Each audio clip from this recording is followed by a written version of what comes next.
Jésus-Christ est merveilleux. Rien ne peut me séparer de l'amour de Dieu.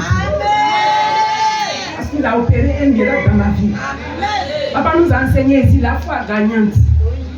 Dieu m'a envoyé à un niveau supérieur.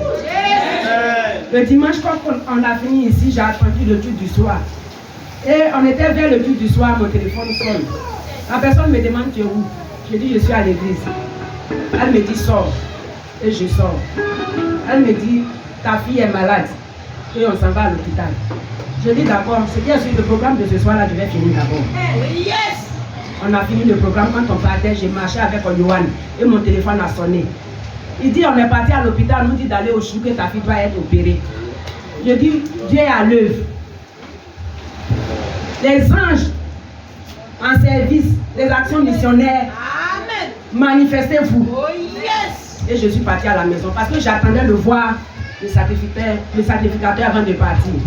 Et lundi matin, je me suis levée. Je n'ai même pas informé mes deux soeurs avec ma fille, même on dormait dans la même maison.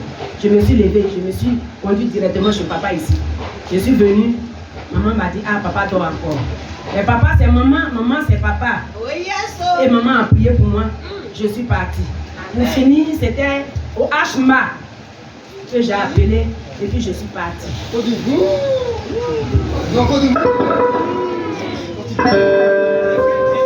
L'ennemi a attendu l'ouverture des portes, il veut moi m'inquiéter. J'ai dit tu peux pas. En route, on m'appelle. Ah, on dit ta fille à l'hôpital, mais c'est comment? On appelle là-bas, ça ne décroche pas. J'ai dit mais c'est maintenant que moi je m'en vais là-bas. Il n'y a rien. Et j'arrive au HMA. J'appelle le numéro qui m'a appelé. Je dis ah, il y a une dame qui m'a appelé hier. Elle dit moi je suis un homme. Mais je vais appeler quelqu'un pour venir te chercher. Moi, j'ai dormi à HMA hier. Mais je suis au travail. Je sais que ma fille était vivante. Et quand on marchait, j'entends la personne qui est venue me chercher dit l'opération a été faite dans la nuit. Je dis Seigneur, que ton nom soit glorifié. Ma fille a été opérée de kyste au chute de HMA. Le lendemain matin, elle vomit. Quand elle vomit, elle devient faible, elle s'en va. Une fois même, elle est partie dans ma main. Je dis, c'est pas le Seigneur m'a dit. Moi, j'ai une foi gagnante. J'ai une foi inébranlable. Même si tu es parti, il y a quelqu'un qui vient te chasser là-bas et puis tu vas venir.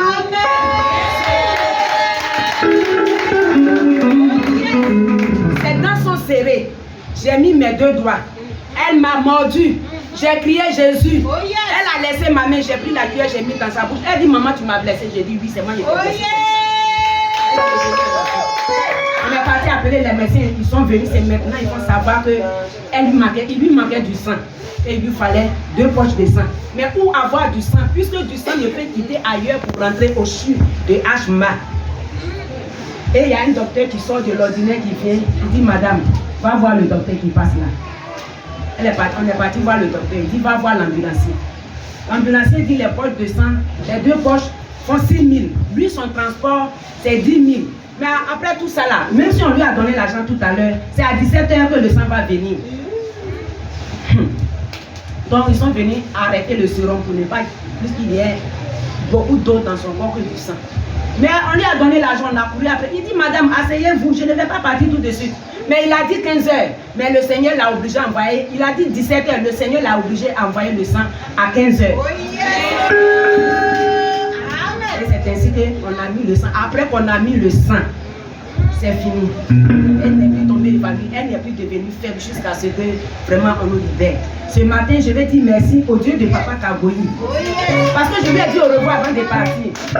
Je n'ai que 2 enfants. Le Seigneur ne va pas permettre. Je vais dire merci à Dieu. Je vais bénir le nom de Dieu.